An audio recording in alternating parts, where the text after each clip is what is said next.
and welcome to episode 5 of When We Are Healed. I am delighted to introduce to you today's guest, my dear friend Chere Krakovsky, who is a visual and performance artist based in New York City. In today's episode, Chere shares about her work and journey as an artist and how she's been breaking through conventions and limiting beliefs to create art and connection in unexpected places. So without further ado, here's my conversation with Chere Krakovsky. Chere, thank you so much for joining me. I am so excited to have you on the show. Welcome. Thank you so much, Rieko. I'm excited to be here. I'm excited to share, and I'm also very happy for you that this has unfolded for you to be doing your podcasts. Thank you so much. I was just remembering the first time we ever met. It was at a retreat with Jennifer Hadley in upstate New York. And you were the first person to greet me there. And you showed me around. You gave me a tour of the space. And you were such a gracious host. And you made me feel instantly at ease.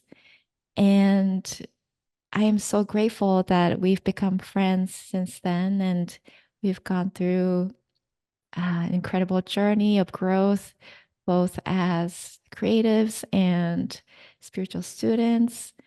And yeah, the first time meeting you. So it just reminds me that you've been that wonderful hostess, the person who holds space for others, creates a sense of home for others, which also ties to your theme and philosophy as an artist. So I was just curious, Chere, how did your longing for home, your desire to build a sense of home with through your work as an artist come about? How did that emerge for you? That's such a great question.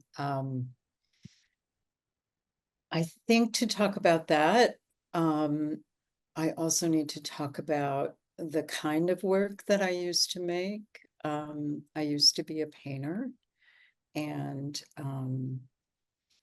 one day I was in my studio and I was really feeling the need to break free in some sense.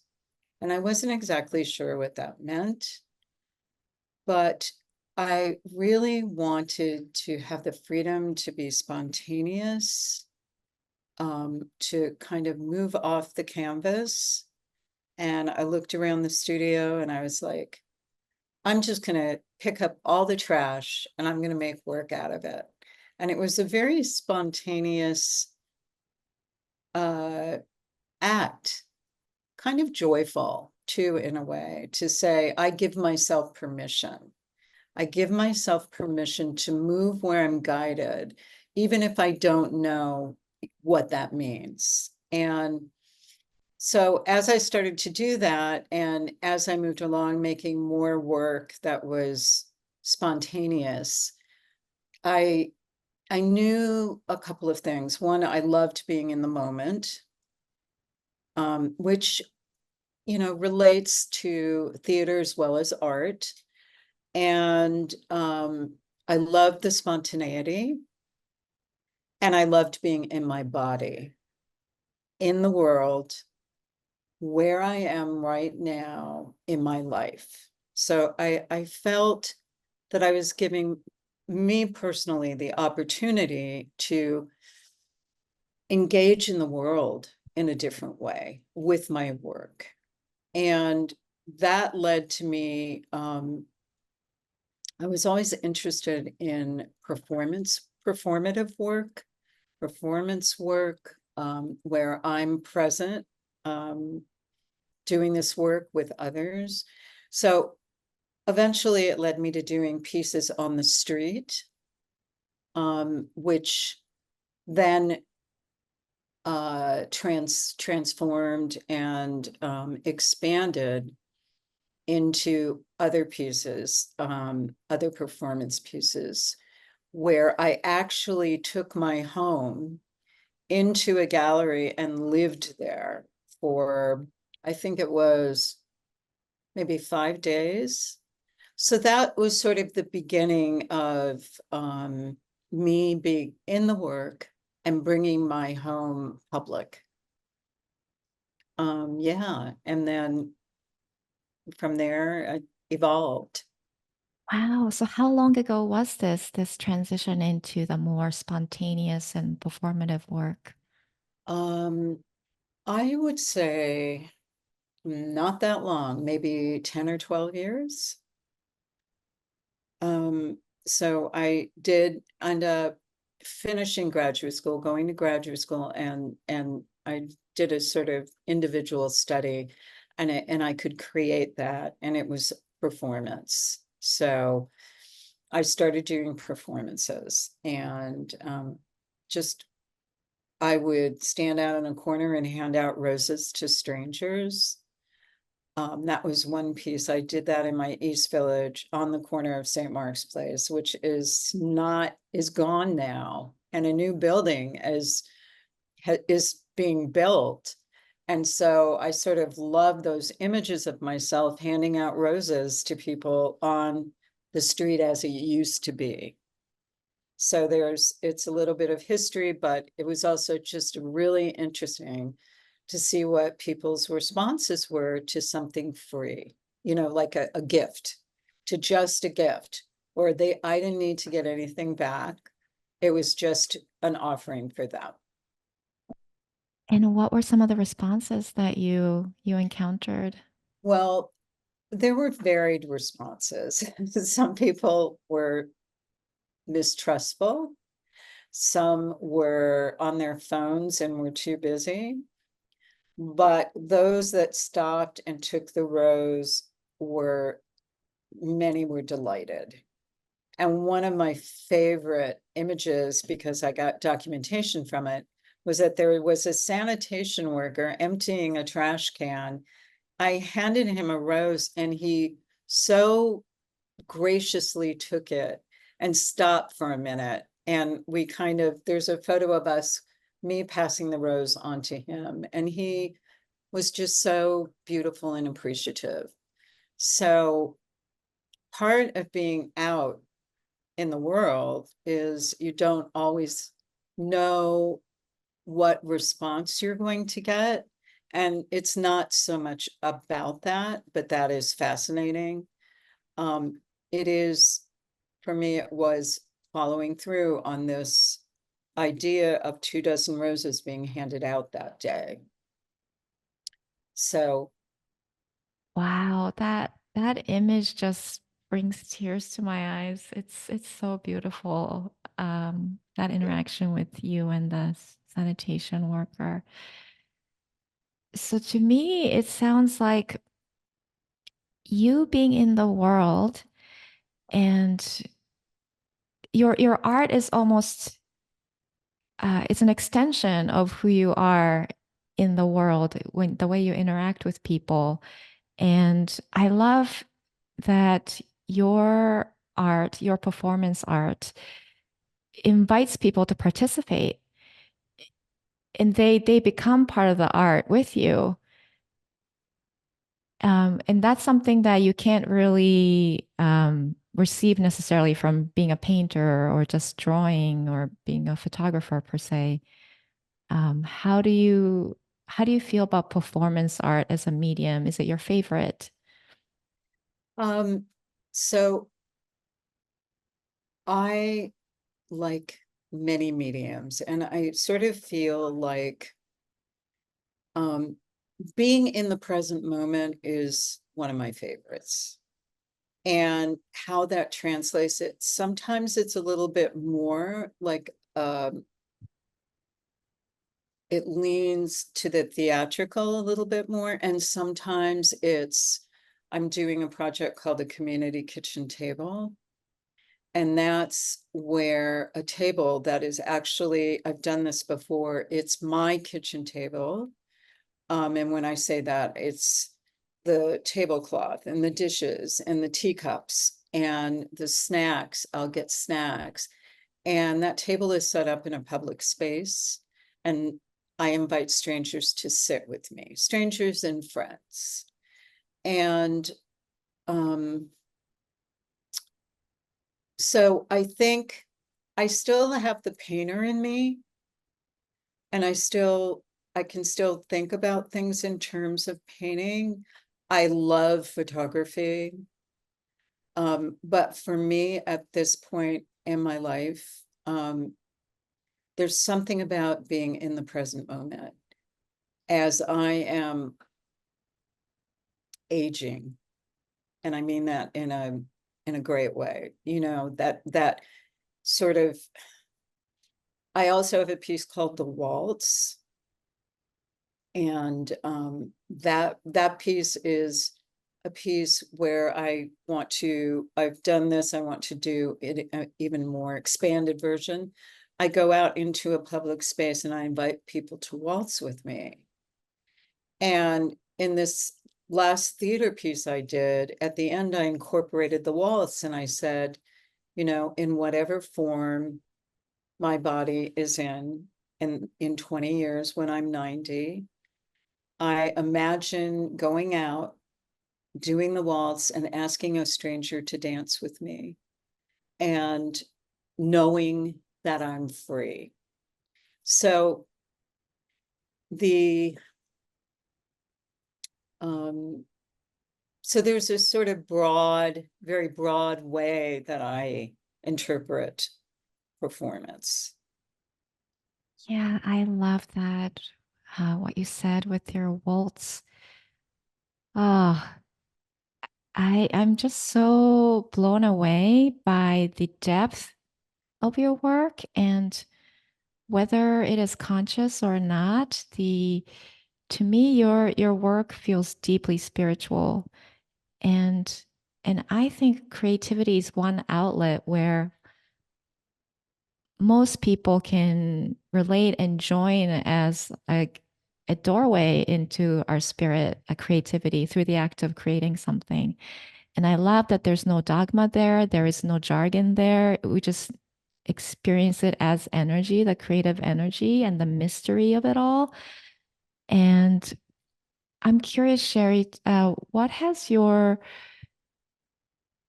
spiritual journey been like? Has it been intertwined with your work as an artist?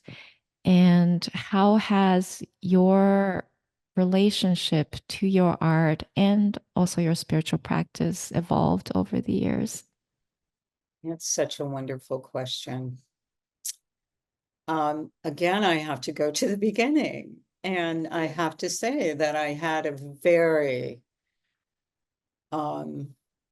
confusing upbringing when it came to religion. And this is also something I wrote about in my last piece that I did, but I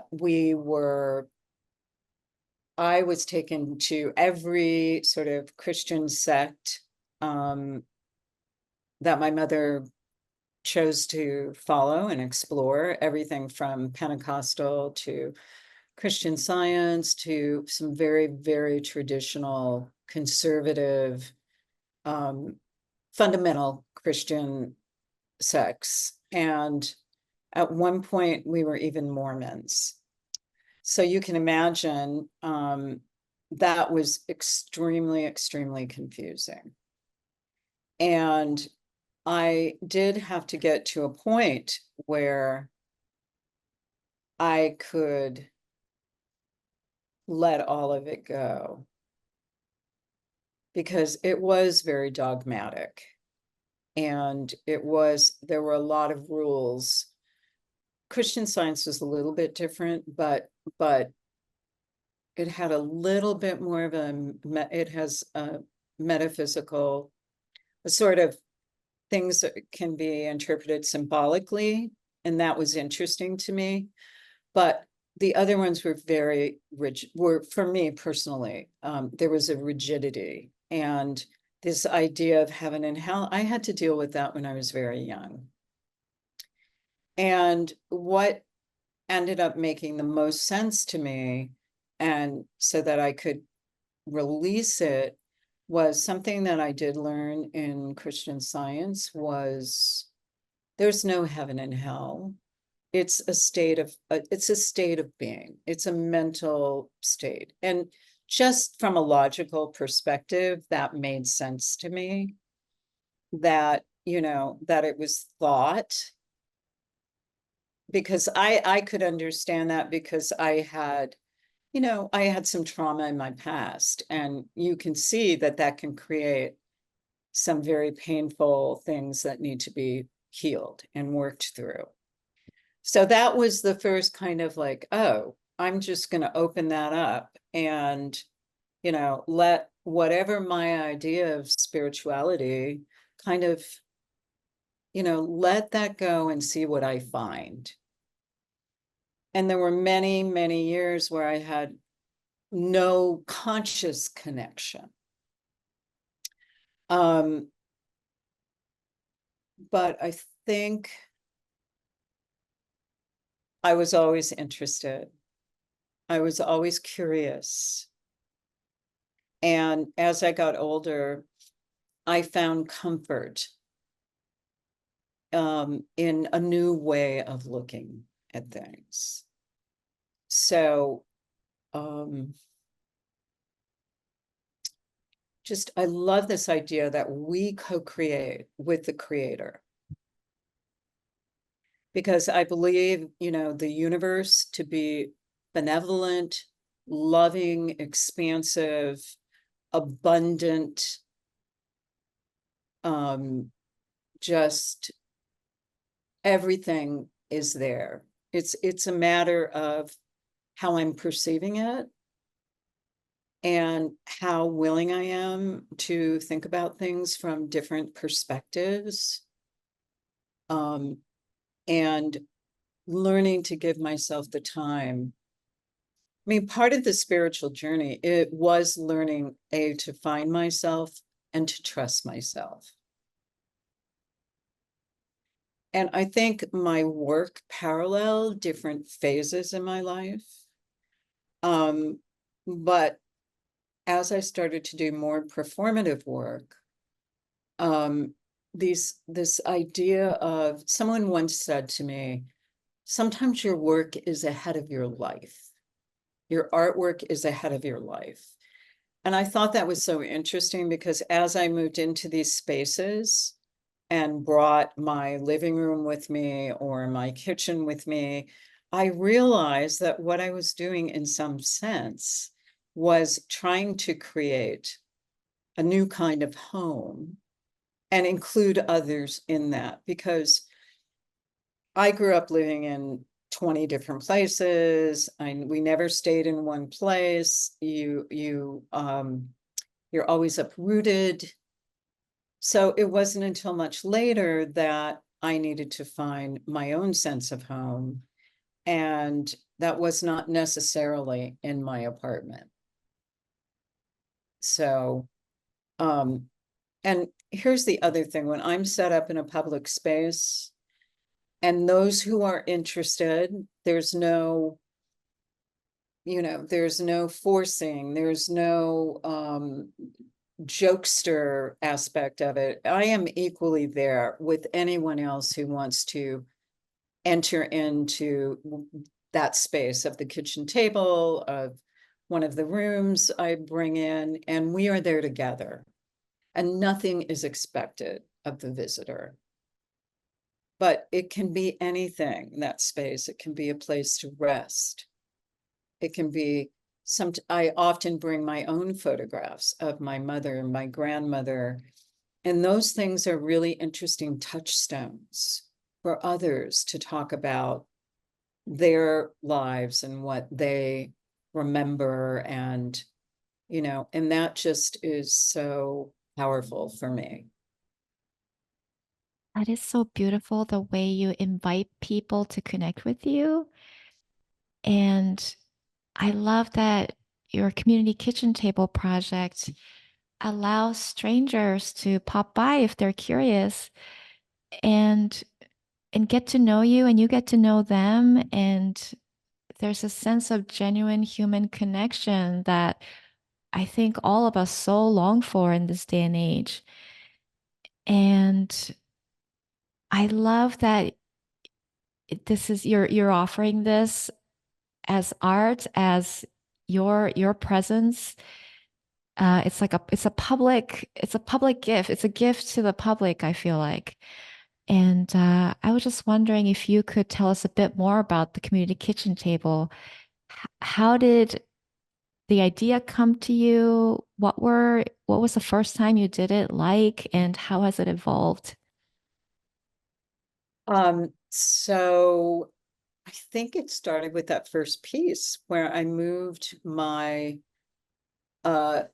many of my things, my living room things, and my trying to remember, like, I recreated a room in a gallery, which I then slept in. And I think that was sort of the start of it, because really, when it all comes down to it, it's about conversation and connection. So whether it's on the couch or at the table, it's the other thing about it is that it's an opportunity in everyday life to veer a little left, to see something that you don't expect to see, an offering, an opportunity, should you want to take it, in the course of every day. So there it sits in an unexpected place, an unexpected thing. And we all get to choose if we're interested in engaging. And as I moved along, I did a project in Pennsylvania. I think it was at the University of Pennsylvania in the International House. I also moved in there for 7 days. I didn't leave, but everything was centered around the kitchen table. So, and I had food, I had a fridge, I would offer people breakfast. It was, I had bagels. I'm not the best chef in the world, cook in the world, but, it's just about sharing, offering and sharing. So as I was there in that 7 days, I developed relationships with people. There were those who would come and sit at my table more than once a day. I had someone come and play their flute at my table. Just unexpected things would happen. And that's, I love the unexpected aspect of not only what the visitor brings, but the unexpected for me, what comes up for me that may be unexpected. And I think it evolved from there.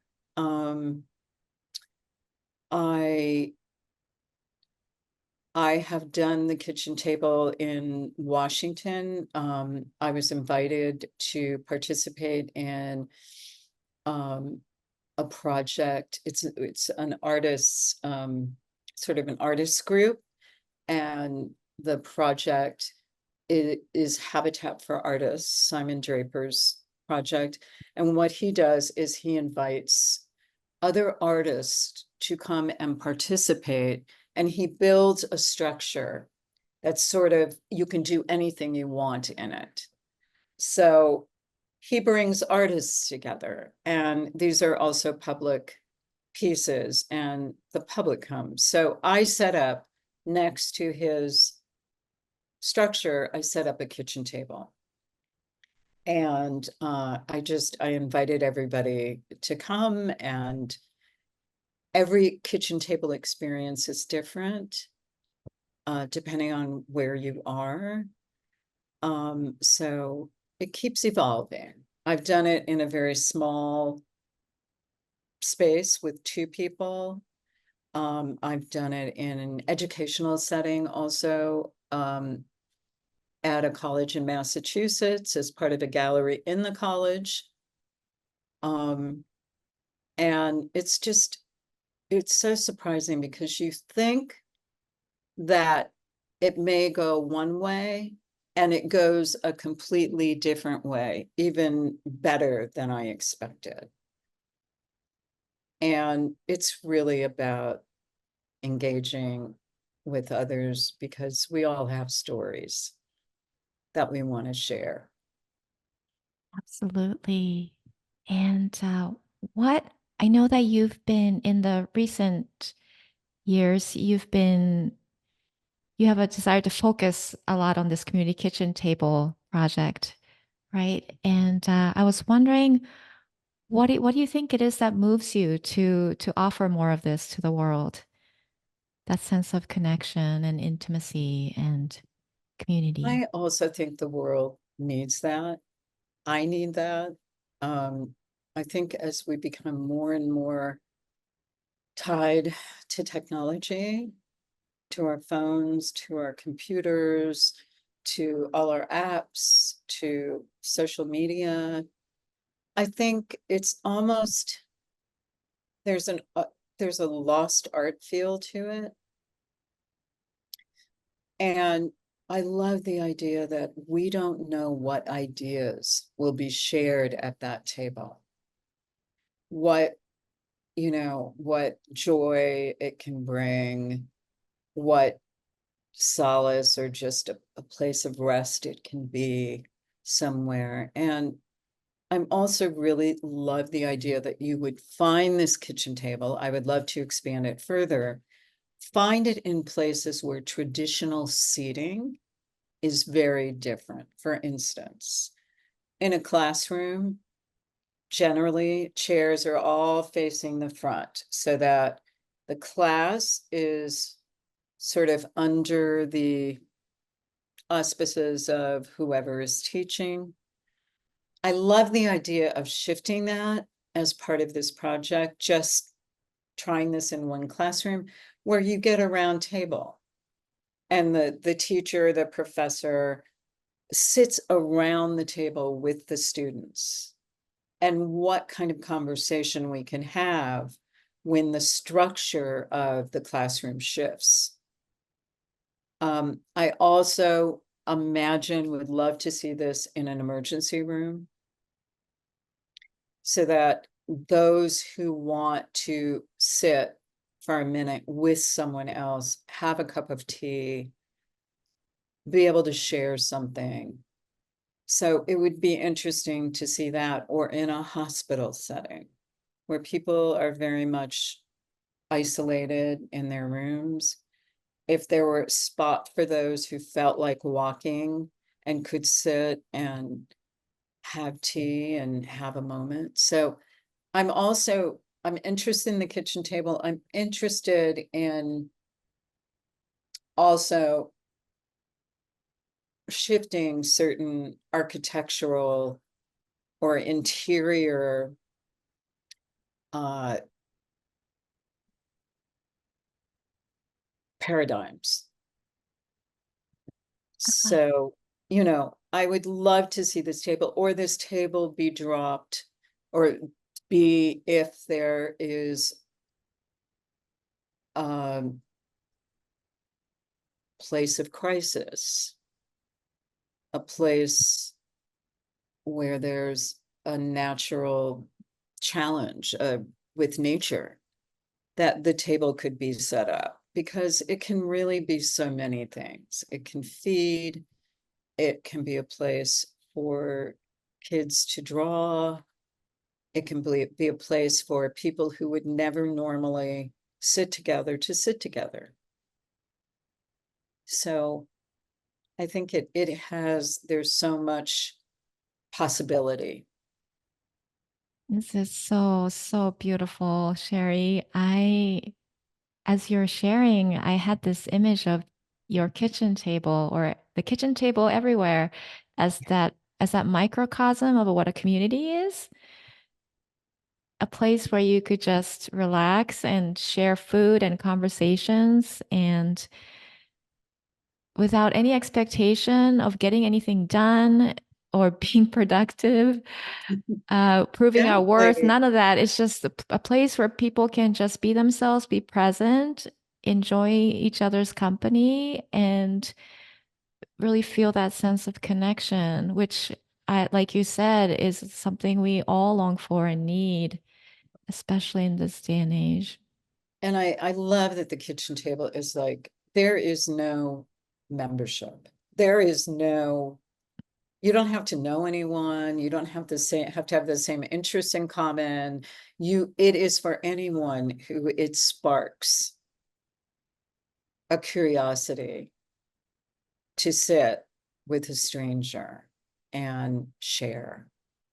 Because then, of course, once you're sharing, you're not strangers anymore, even just for that moment.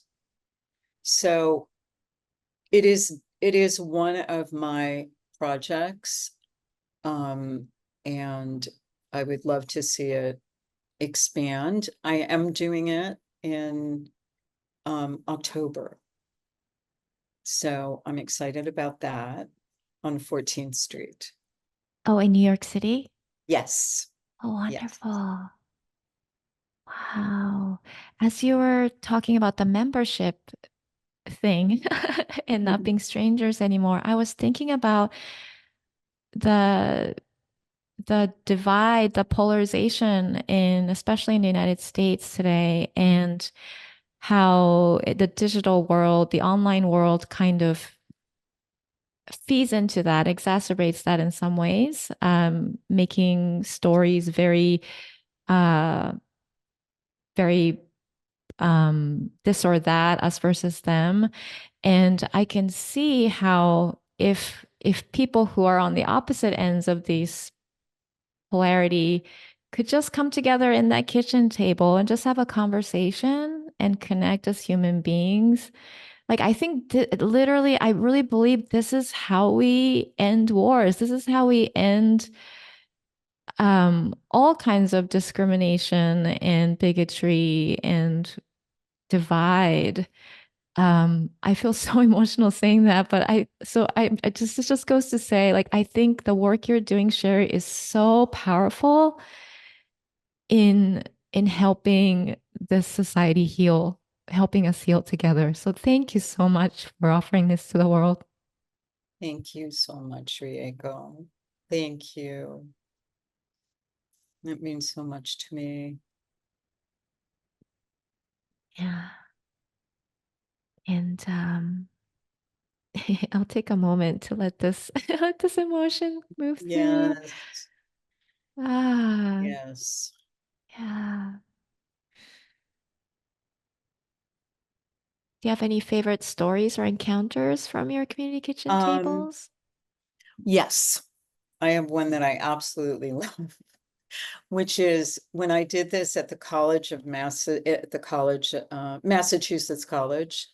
I had set it up in the gallery, and there were art classes there, and the art students were coming by, and a few were really interested.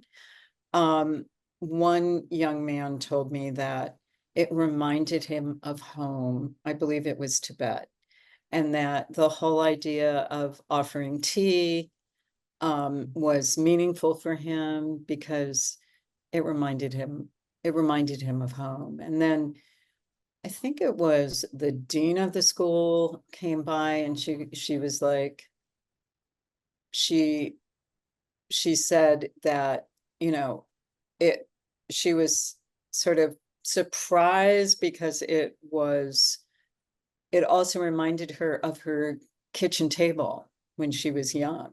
So we all have associations with it, which is why I bring all of these objects to the table. But the most surprising thing about that was there was a class across the hall, which was not an art class. It was a class for senior citizens doing um, doing art projects. It was creative therapy. And the entire class came over and sat at my table. And I offered them all tea. I mean, we're all the same age. And I offered them all tea, and they were so curious and so enlivened and talking about their lives. We all were sharing together. So it was the unexpected that I thought that perhaps the art students, there would be more conversation around the table. I mean, they did interact, of course, and there were people that were very interested.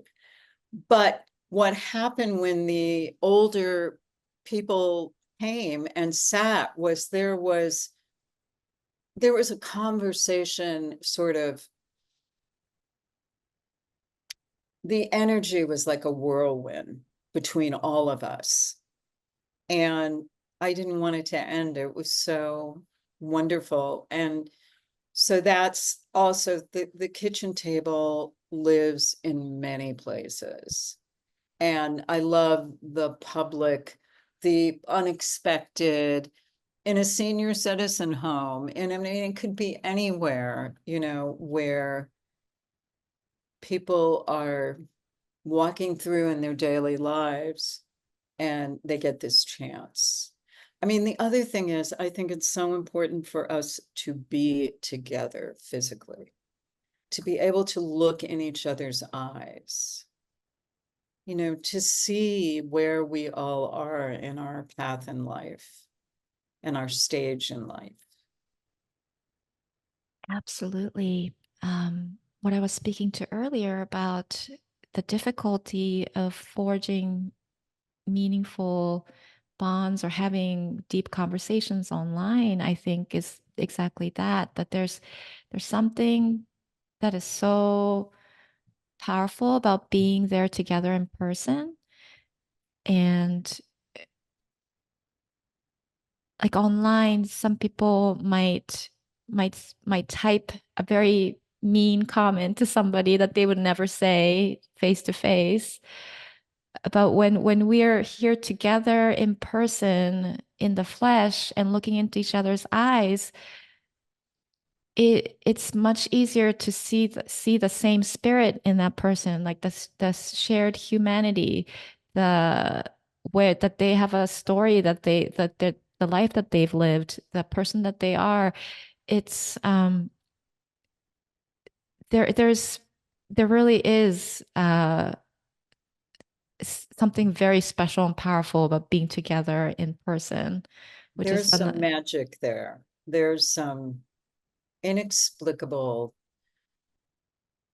deep possibility for just this deep connection that always changes things a bit. It you feel it, it's a reminder of just, that we're all here together.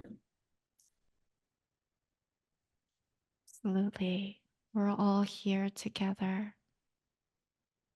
Sherry, what is your vision for this latest community kitchen table on 14th Street? Is it going to be near Union Square or? It's actually part of a large project called Art in Odd Places, which has gone on for a number of years. It's the first time I am participating, and it's all performance-oriented work, and it takes place over 3 days. It's October 18, 19, and 20. And how it works is that we do the first few blocks, like I think it's Avenue A to maybe 3rd Avenue. So it's on 14th Street going from east to west.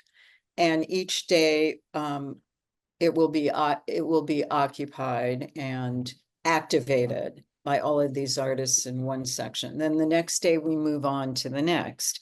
And then the last day we're over on the west side. So I found 3 locations where I'm setting up my table. So the first one is going to be on 14th Street near a bookshop called Shanti, which I've been going to for many, many years. So I thought that would be a really, and I know the owners, and so I asked if I could set up my table there. So that's the first place. The second place is going to be at a bus stop, which I'm really excited about, because how often are you standing at a bus stop and there may not be a place to sit? And you're in a state of waiting to go wherever that bus will take you. You've got your I take the bus often.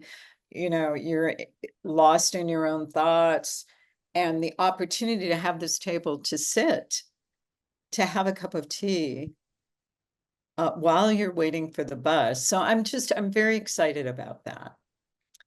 And the third location is going to be near a cookie shop.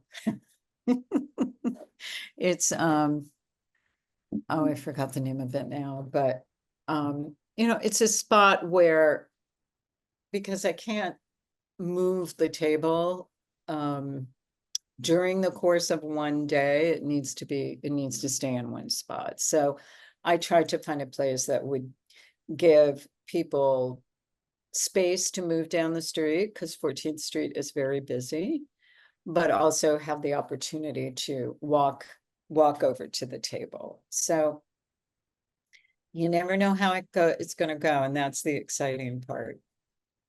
Wow, I so wish I could be there in person.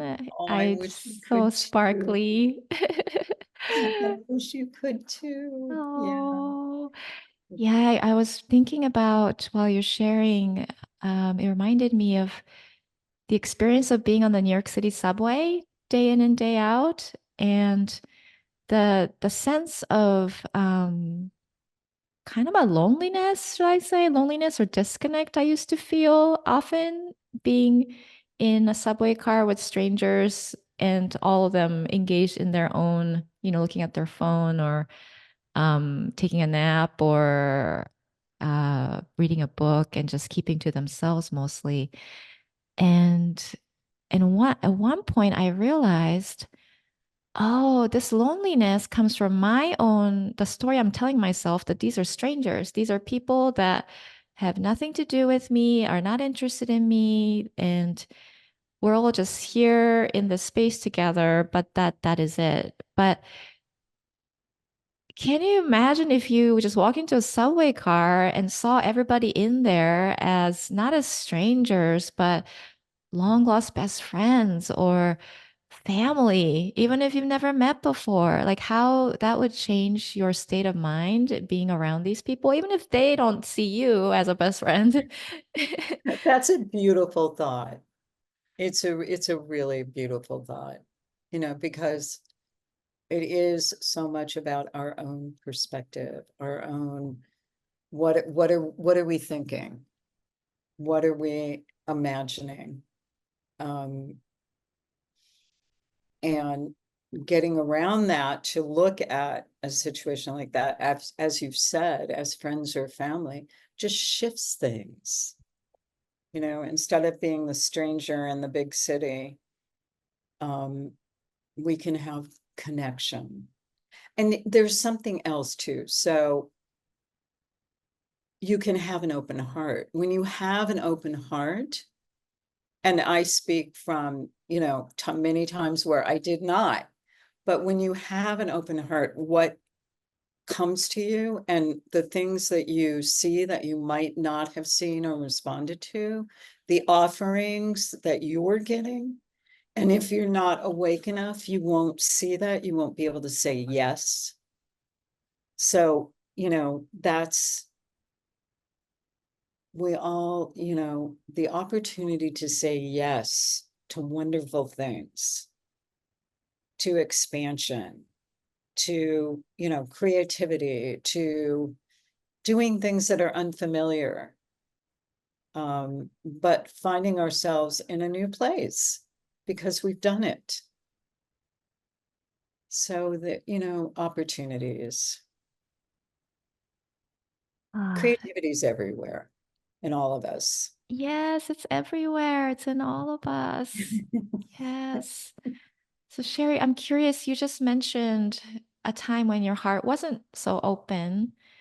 What were some of the things that helped you open your heart This is or helped you say more yes to yourself to really beautiful. Beautiful question. I would say in my life and as an artist, I had a lot of fear and anxiety around being visible, um, those things that, there's an expression, compare and despair, looking at how other people were moving through their careers as artists, feeling less than, feeling like, I just didn't know how I was going to do it. I didn't have connections, those things that can block you, take your energy away, take the flow of creativity away, the sort of resentment and fear. And I had to really, think about those things and bring those things forward. And, I mean, art parallels life. It's so when I'm bringing something forward and looking at it in one area of my life, like as an artist, having fear that stops me, um, it also applies to other areas of my life. And what did I do? I mean, I think that the awareness was very important.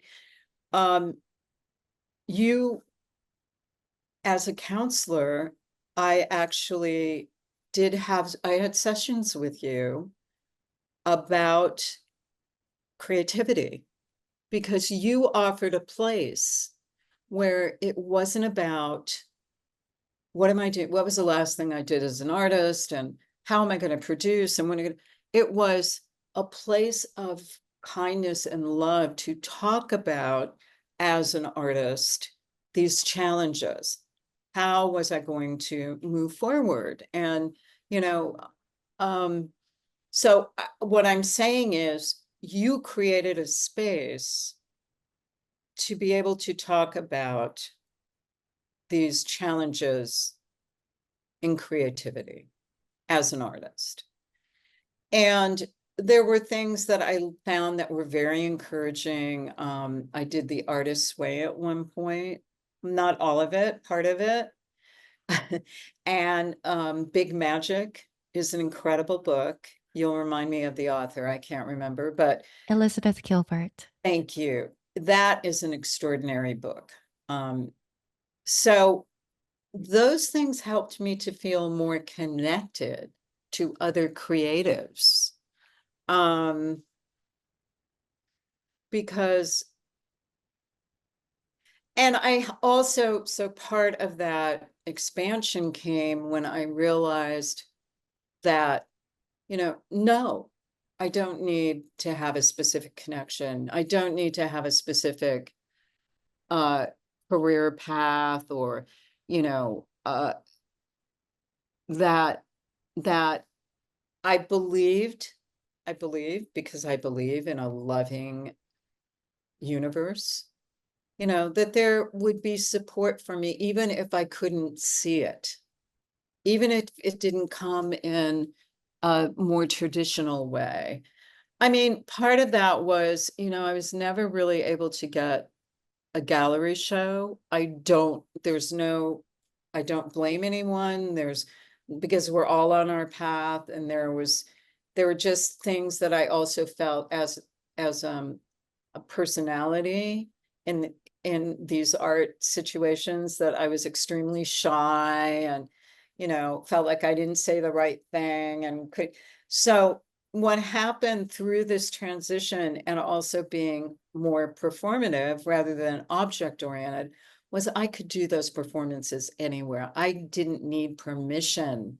I didn't need permission from from a traditional art world. I didn't need permission from anyone. If I wanted to go out and hand out 24 roses, and that was my art project, I could do it. So there was freedom in that, right? I was no longer waiting for somebody to say, wow, this is really great. We're going to give you a one-person show. I was like, I can go out and do this. I can, I can follow a path that I'm feel, you know, I feel is the direction for me, not knowing what's going to happen or how I'm going to get there. And I think those things just applied to my life all aspects of my life. I mean, I was a firm believer in getting help and getting support. When I was younger, I was not. I never asked for help. I did not have support. I didn't know how to do it, but I was willing to go on that path because I wanted a life of more joy and happiness and freedom. I really, and regardless of whatever, I am not saying that these things don't come up, but because of the work I've done, I can see, oh, I can get through that, right? I can be surprised. There's something unexpected there. Go with your heart. Um, so I started to worry less about how I was perceived or how I could get into what I thought was, you know, an aspect that I wanted as an artist, and just allow myself the freedom to kind of explore other ways of doing it. So what happened, what that means is I broke the limitation of my own thinking. That shifted, and that was big, and I'm still working on this stuff about, myself and, what people think, and, there's still, but what happens when you build a history, a new history in whatever you're doing, whether it's creative, whether it's mathematics, I don't know, whatever it is, you build a new history, and you can look back and you can see, wow, the experience of relating to that one person, that one day at my kitchen table was so incredible. I'm so grateful for that. So it opened up the world when I was able to be less anxious, less fearful, less concerned, about what someone would think, or, how I was managing socially. So, yeah, it's a journey. I know we've all heard that, but it's really true. It is a journey. I'll be on this for the rest of my time here in this plane, in this world. And that's the great thing, because I have some of my trauma has been healed, and I'm extremely grateful for that. I've worked on it. I've worked hard. I've been open. Sometimes I've been open and sometimes I've been closed.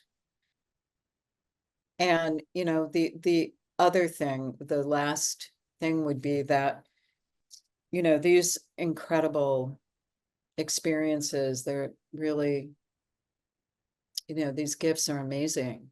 But I still have moments where something doesn't go right, where I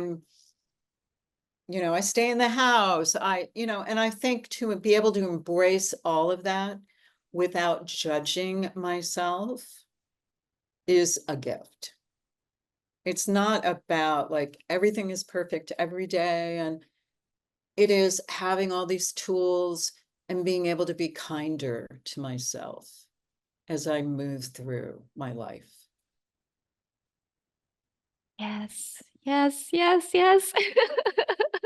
Yes to everything you shared. Oh my God, Sherry, thank you so much for that Thank you. heartfelt speech. This was such a wonderful gift to me, and I'm just so happy to be with you, and to have spent this time with you is such a joy. And the joy is mine as well. Thank you so much. I am just in awe of your eloquence, the love and the wisdom that's flowing through you. I deeply, deeply resonate with everything you were just saying. And even if someone's not an artist, I think they can relate to that. It's all about being kind to ourselves, whatever is happening, and following our curiosity and Yes. seeing possibilities and opening ourselves up to receive, asking for support. All those things make such a big difference. Ah, Knowing that happiness is for all of us, these things are for all of us. it really is. Oh, thank you so much, Sherry, for being with Thank us you. today. I would love to say a prayer to Yes, close. please. And oh, before I do that, where can people find you? If you go to, there's a website, Art and Odd Places, you will find the list of artists. I'm there. And there will also, as we get closer to October 18th, there will be a schedule. It'll just show where different artists are going to be during the day. But if anyone has any questions, they can email me. Okay.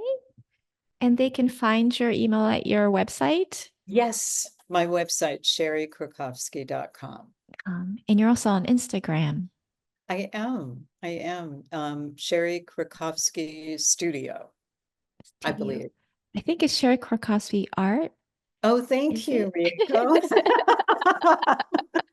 Fantastic. I can be found there too. Okay. Thank Thank you you. so much, Sherry. All right. So let us take a breath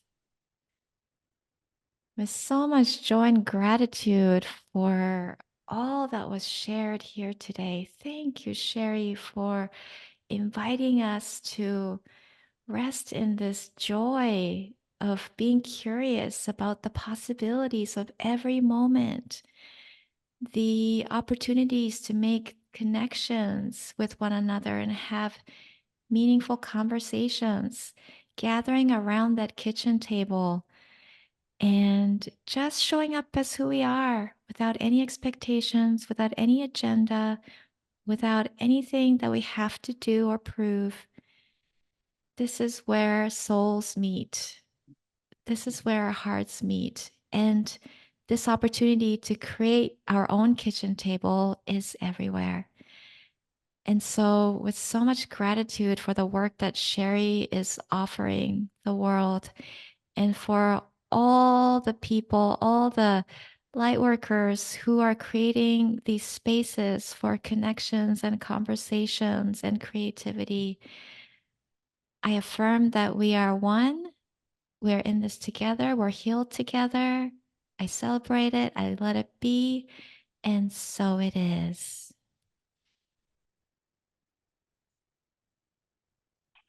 Beautiful, Rieko. Thank you so much. Thank you, Sherry. If you enjoyed this episode, I invite you to come check out our Substack at whenwearehealed.com, where you can subscribe to keep in touch and get show notes emailed to you. Sending you lots of love, and I'll see you in the next episode